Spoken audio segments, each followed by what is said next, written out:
Brought to you by ITIL.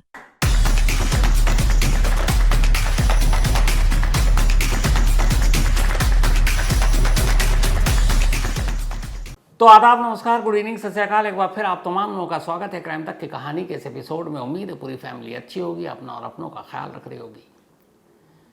कहानी की शुरुआत इस एक तस्वीर से करते हैं। ये अपने देश का एक बहुत ही खूबसूरत आइलैंड यानी कि द्वीप है, अंडमान निकोबार। आपको याद होगा जब अंग्रेज़ हमारे यहाँ हुकूमत कर रहे थे, उनका शासन था, तब अंग्रेज़ों ने इस अंडमान निकोबार को इस तरह से यूज़ किया कि जो अंग्रेज़ी हुकूमत के ख़िलाफ़ आवाज़ बुलंद करते, यानी कि आज़ादी के लिए लड़ाई लड़ते, ऐसे लोगों को उठाकर अंडमान निकोबार भेज देता और वहाँ की जेल में उन्हें तमाम तरह की यातनाएं दी जाती। सेलुलर जेल इसी अंडमान निकोबार में है।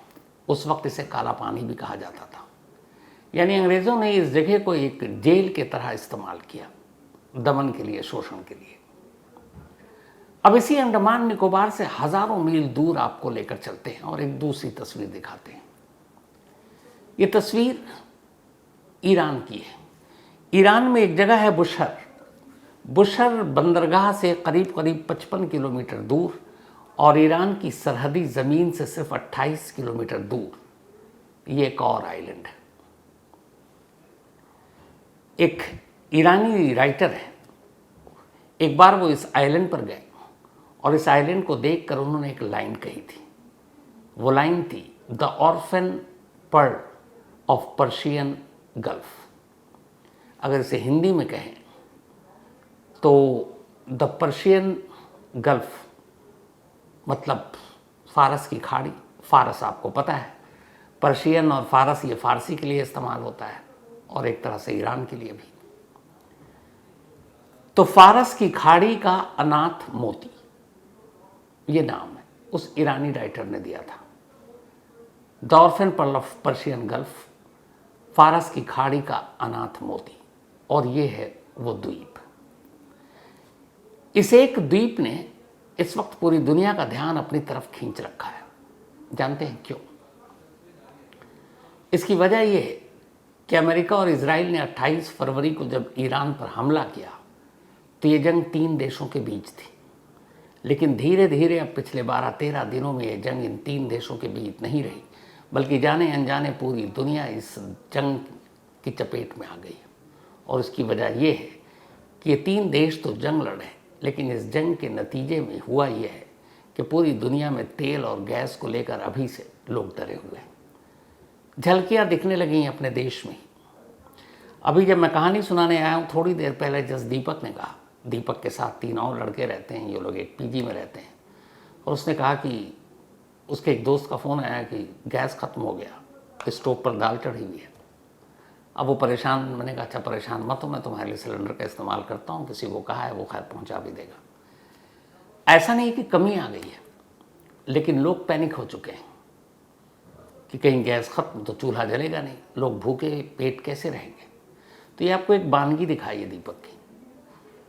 पूरे देश में ये हो रहा है। बेंगलुरु से शुरू हुआ, मुंबई से, इसके बाद देश के अलग अलग शहरों में ये हो रहा है कि लोग सिलेंडर के लिए, गैस के लिए इधर उधर भटक रहे हैं। सरकार कह रही है कि सब कुछ कूल है, सब ठीक है, लेकिन सड़कों पर और दुकानों में हालात कुछ और हैं।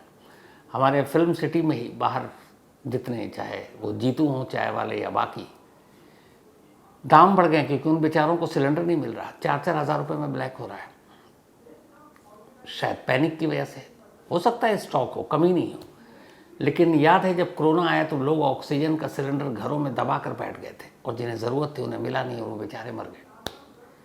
तो हमारी एक आम लोगों की भी परेशानी ये है कि हम लोग ये सोचकर कि हम भूखे ना रहें, हमारे गैस का चूल्हा जलता रहे, हम दबा कर बैठ जाते हैं सिलेंडर को, और जिनके घर में वाकई नहीं है वो बेचारे भूखे रहते हैं।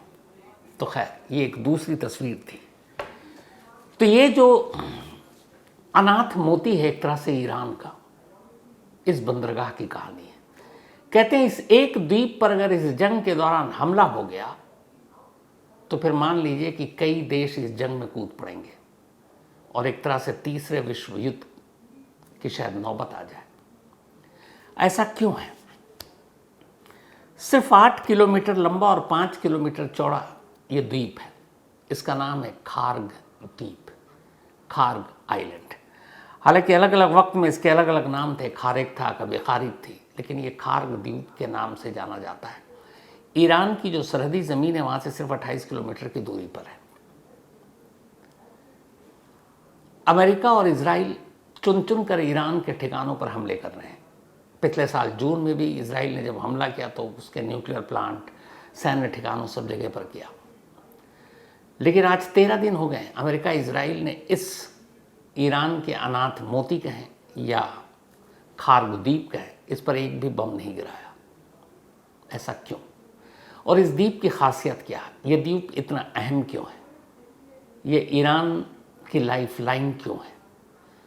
एक द्वीप कैसे तीसरा विश्व युद्ध छेड़ सकता है?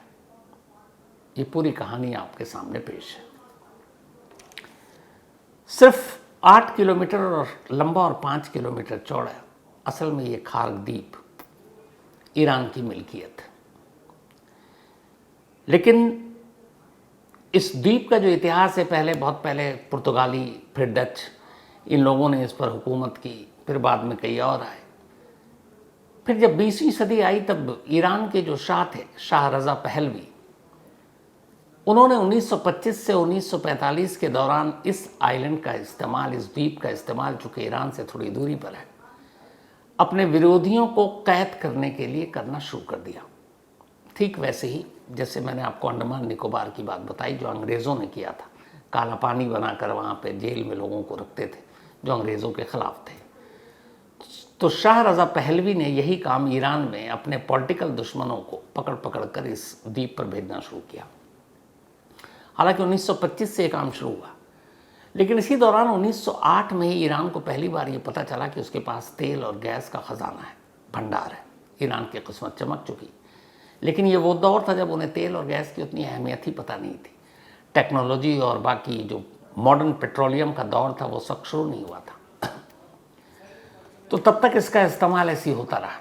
लेकिन जब 1958 आया तब गल्फ़ के कई देश और बाकी दुनिया के देशों में तेल और गैस की अहमियत की बातें होने लगी। तब 1958 में ईरान ने यह कहा कि हम भी क्यों ना अब अपने तेल और गैस का प्रोडक्शन करें, दुनिया के बाज़ार में बेचें और उससे डॉलर कमाएं। तब यह कि कैसे किया जाए। तो इसके बाद ईरान ने कहा कि चलो अब हम अपना सेटअप तैयार करते हैं तेल और गैस बेचने के लिए। तो सेटअप तैयार करने के लिए उन्होंने ईरान के जो अलग अलग इलाके हैं जहाँ तेल के कुएँ मिले, गैस का ख़जाना मिला, तो उन्होंने कहा इन सबको एक जगह करेंगे और फिर दुनिया के बाज़ार में बेचेंगे। तो ऐसा तो है नहीं कि ड्रम और कनस्तर भरा और बेच दिया।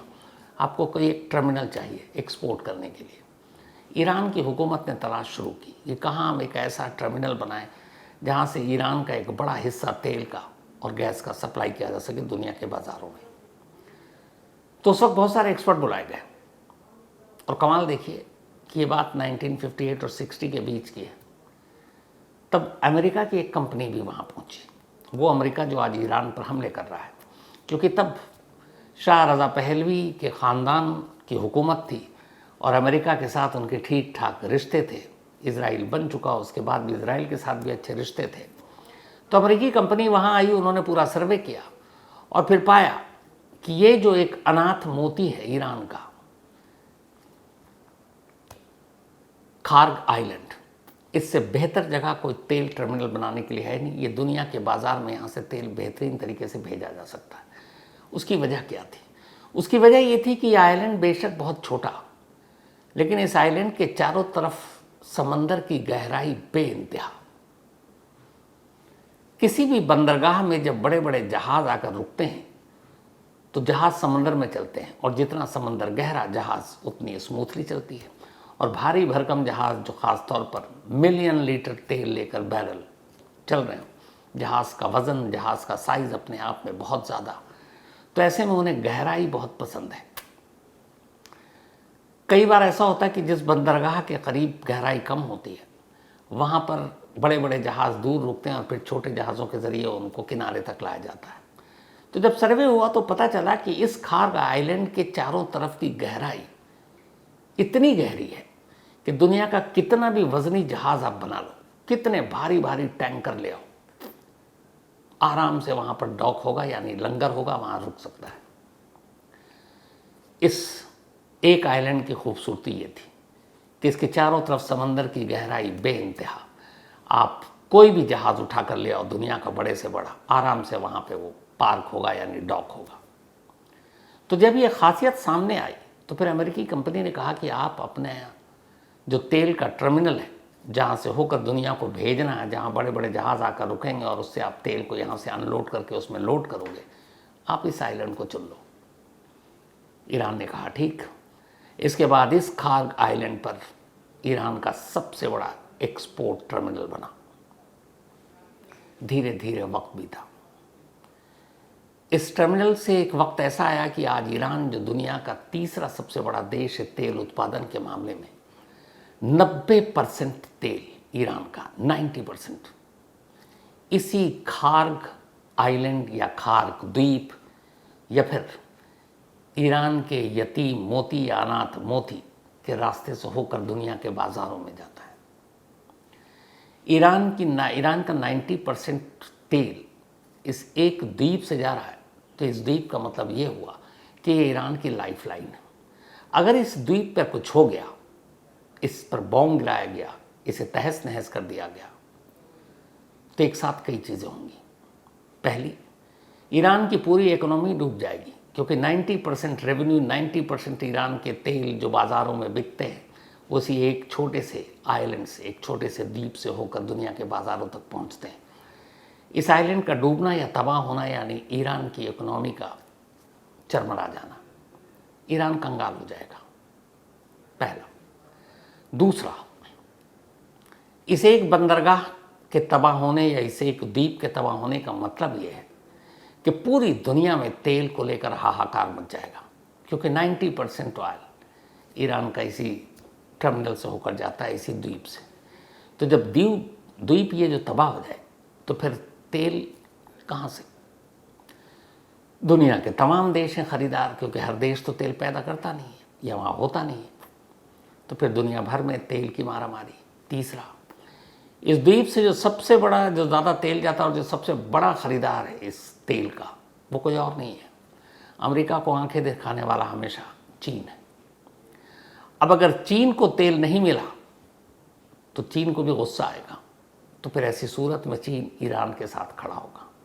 चौथा, अमेरिका बेशक या इजराइल इस द्वीप को बर्बाद कर दे, दुनिया में इससे तेल का संकट आएगा, और तब पूरी दुनिया ये नहीं कहेगी कि ईरान पर आप हमला कर रहे हो, ईरान से जंग लड़ो, आपका मसला। लेकिन आपके चक्कर में पूरी दुनिया में न सिर्फ तेल में आग लग गई, बल्कि एक तेल की कमी से पूरी दुनिया में महंगाई आसमान छूने लगेगी। एक एक चीज़ के दाम कई कई गुना बढ़ जाएंगे। तो उसके लोग अमेरिका का गिरबान पकड़ेंगे और अमेरिका को सीधे गुनहगार मानेंगे। तो फिर ऐसे में ये होगा कि जो ईरान के तमाम दोस्त देश हैं वो ईरान के साथ खड़े होंगे, और ईरान की एक धमकी जिसने इस द्वीप को सबसे ख़ास बना दिया है, वो उस वक्त और आग का काम करेगी। ईरान ने कहा है कि जिस दिन मेरे इस द्वीप पर इजराइल या अमेरिका या किसी भी देश ने हमला किया तो वह ऐसा पलटवार करेगा जो दुनिया याद रखेगी। उसने कहा मैं अकेला नहीं डूबूंगा, मैं पूरे खाड़ी के देश जहाँ जहाँ तेल के कुएं हैं उन सारे तेल के कुएं में आग लगा दूंगा अपने बमों से। तो अगर ये द्वीप बर्बाद हुआ तो खाड़ी के तमाम देश, जिसमें सऊदी है, जिसमें इराक़ है, जिसमें बहरीन है, जिसमें कतर है, कुवैत है, इन सारे जगहों पर अगर हमले होकर इनके तेल के कुएं को निशाना बनाया गया तो फिर ये समझिए कि दुनिया में फिर तेल के लिए या गैस के लिए और क्या सूरत होगी। तो फिर तीसरा विश्व युद्ध है। इसीलिए इस द्वीप यानी ईरान के यतीम मोती का इतनी इसकी अहमियत है। 13 दिन हो गए हैं जंग को, इससे पहले भी जंग हुए, लेकिन आज तक ना इजराइल ने ना अमेरिका ने ईरान के चुन चुन कर अलग अलग ठिकानों, चाहे वो न्यूक्लियर प्लांट हो, चाहे वहाँ के आर्मी के बेस हों, नेवी हो, सब पर बम बरसा रही हो। लेकिन 13 दिन हो गए, आज तक एक भी बम इस खार्ग द्वीप पर न इजराइल ने गिराया न अमेरिका ने। अब आप पूछेंगे ऐसा क्यों? तो असल में अमेरिका की भी एक रेड लाइन है। ट्रंप को पता है कि इस एक द्वीप पर बम गिराने का मतलब है सीधे सीधे तीसरे विश्व युद्ध को दावत देना। और सिर्फ ये ट्रंप नहीं, ट्रंप से पहले के भी जितने अमेरिका के राष्ट्रपति हुए हैं उन सब ने कई बार ईरान से जो उनके रिश्ते बिगड़े, बहुत सारी प्लानिंग उनके सामने रखी गई, पर हर बार उनका एक रेड लाइन था कि हम ईरान की हुकूमत, उनकी न्यूक्लियर प्रोग्राम को तो बर्बाद करेंगे, लेकिन इस द्वीप पर हमला नहीं करेंगे, क्योंकि इससे पूरी ईरान की इकोनॉमी, वहाँ के करोड़ों लोग, उन पर असर पड़ेगा और पूरी दुनिया में तेल पर असर पड़ेगा और फिर महंगाई पर असर पड़ेगा। तो ईरान के किसी राष्ट्रपति में ये हिम्मत नहीं है कि वो इस द्वीप पर हमला करे। इसीलिए 13 दिन बाद भी अभी तक उस द्वीप पर एक भी बम नहीं गिराया गया। दूसरा खबर ये भी आ रही है कि ट्रंप असल में इस द्वीप को कोई नुकसान नहीं पहुंचाना चाहते, क्योंकि उनकी नज़र इस द्वीप पर भी है कि अगर इसको मैं हथिया लूँ, जैसे वेनेजुएला के साथ किया, तो फिर 90% जो सप्लाई चेन है तेल का वो उनके कब्जे में होगा, डॉलर का रुतबा और बढ़ेगा, तेल अपने हिसाब से मनमाने देशों को मनमानी कीमत पर बेचेंगे, तो इसलिए भी नुकसान नहीं कर रहे। लेकिन ऐसा नहीं है कि इस द्वीप पर कभी हमला नहीं हुआ। 8 साल तक जब ईरान और इराक के बीच 1980 से 1988 के दौरान जंग चली, तब इराक ने सैकड़ों बार इस द्वीप पर बम गिराए, लेकिन इस द्वीप के ऊपर ईरान की अलग अलग सरकारों ने जो काम किया है, उन्हें पता है कि यही द्वीप उनकी रोज़ी रोटी और पूरे ईरान की तरक्की के लिए सबसे इम्पॉर्टेंट चीज़ है। वहाँ ऐसे विदेशी जो एक्सपर्ट हैं उन्हीं की मदद से ऐसे इंजीनियरिंग वर्क तैयार किया, ऐसे इंजीनियर तैयार किए जिनका सिर्फ काम ये है कि कोई भी हमला हो तुम घंटों के अंदर उसको ठीक करो, ताकि तेल की सप्लाई न रुके। अब जब ये द्वीप इतना इम्पॉर्टेंट है तो इसकी सुरक्षा भी ऐसी होगी। कहते हैं कि इसकी सुरक्षा जो है अभूतपूर्व है। ईरान का चाहे कोई कितना टॉप लीडर हो, कुछ गिने चुनों के छोड़कर, ईरानी रिवोल्यूशनरी गार्ड का ही या और दूसरे फोर्सेस का कोई कितना बड़ा अफसर हो, बिना पहले की इजाज़त लिए हुए, पूर्व इजाज़त के, इस द्वीप पर कदम भी नहीं रख सकता। ये पूरा द्वीप, ये खार्क द्वीप प्रतिबंधित एरिया है, रिस्ट्रिक्टेड एरिया है, यहाँ कोई आम आदमी नहीं जा सकता। और ये पूरा द्वीप, इसकी सुरक्षा ईरान की सबसे ताकतवर फोर्स यानी ईरानी रिवोल्यूशनरी गार्ड कॉर्प्स IRGC के हाथ में। कहते हैं कि उसके ऊपर इतना खर्च किया है ईरान ने कि इस द्वीप पर कभी कोई नुकसान ना हो, उसके लिए इसके इर्द गिर्द हमेशा पनडुब्बियाँ और ऐसे क्राफ्ट्स निगरानी करते रहते हैं कि अगर कोई हमला करे तो वो फ़ौरन पलटवार करें।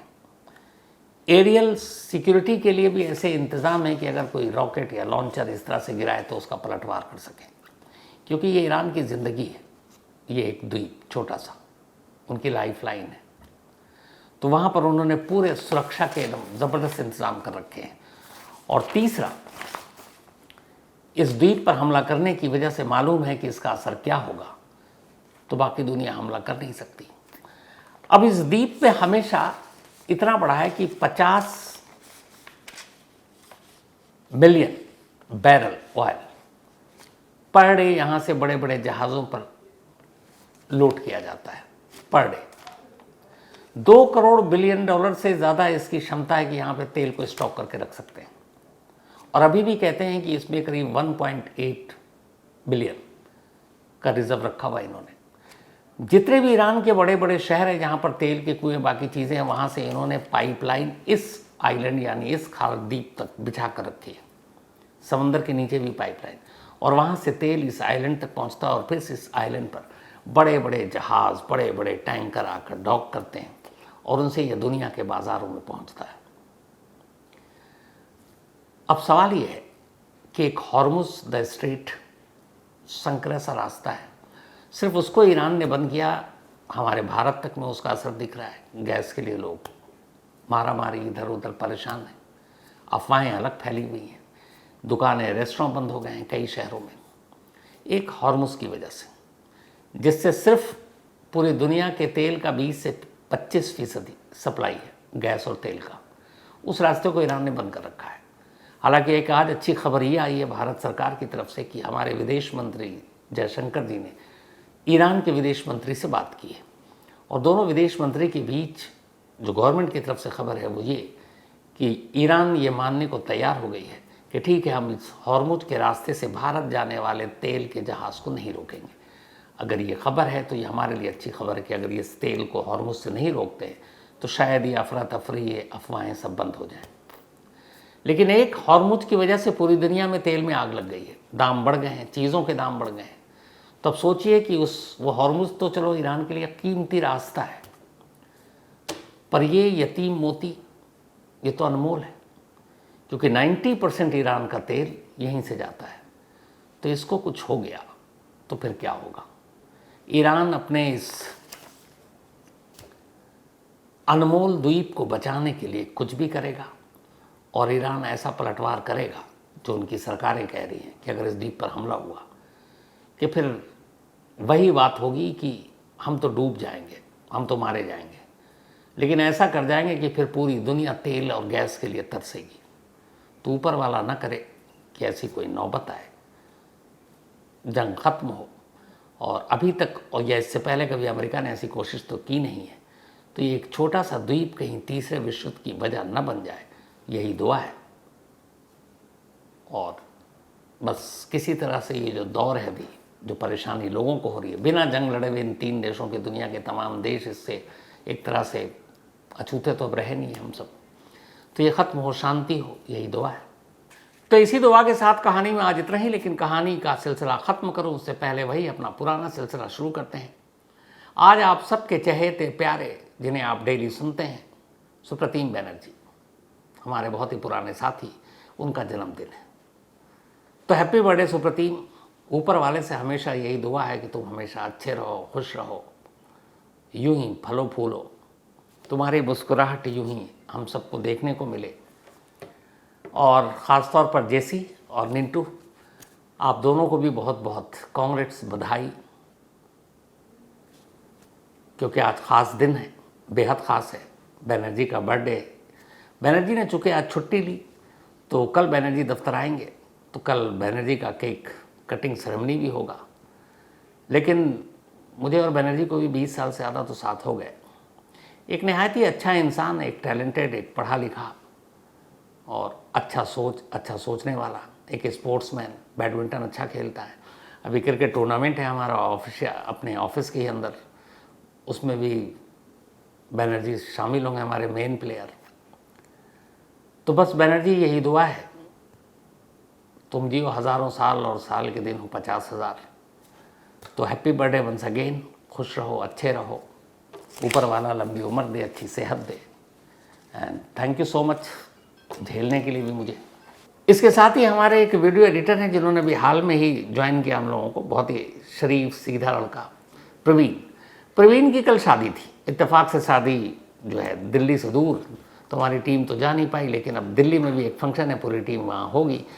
तो प्रवीण एंड अनुराधा, तुम दोनों को बहुत बहुत बधाई। दोनों हमेशा अच्छे रहो, साथ रहो, खुश रहो, तुम्हारी जोड़ी हमेशा बनी रहे। और जल्दी आओ तुम लोग, तो फिर हम लोग एक साथ सेलिब्रेट करते हैं तुम्हारे इस वेडिंग सेरेमनी को। इसके अलावा आज अन्नपूर्णा, इनका बर्थडे है, तो हैप्पी बर्थडे अन्नपूर्णा। और ये भेजा हमें राम प्रवेश यादव जी ने एंड सौरभ यादव साहब। एंड सौरभ जो है इस वक्त शिप सेफ्टी ऑफिसर हैं, और इत्तेफाक से वही अभी जो मैं आपको बता रहा था, पर्शियन गल्फ, यानी कि जो कहानी सुनाई आपको, फारस की खाड़ी, वहाँ पर हैं ये। तो सौरभ साहब, एक तो मेरी दुआ ये है कि आप वहाँ पर हैं, फारस की खाड़ी में हैं, अपना ख्याल रखिएगा, ऊपर वाला आपको हमेशा अच्छा रखे। And Annapurna, happy birthday. साथ ही भगवान बिस्ट, इनका भी बर्थडे है। भगवान बिस्ट जी हमारे सैनिक हैं, इंडियन आर्मी में हैं, तो भगवान बिस्ट साहब हैप्पी बर्थडे। इसके अलावा सूर्यकांता एंड विश्वरूपा, इन दोनों की एनिवर्सरी भी है। तो सूर्यकांता जी एंड विश्वरूपा जी, आप दोनों को बहुत बहुत बधाई, ये भेजा है विप्लव ने। तो इसके साथ ही कहानी में आज इतने ही। अब आपसे मुलाकात होगी कल रात 9 बजे किसी नई कहानी के साथ। तब तक अपना और अपनों का ख्याल रखिएगा। Thank you very much.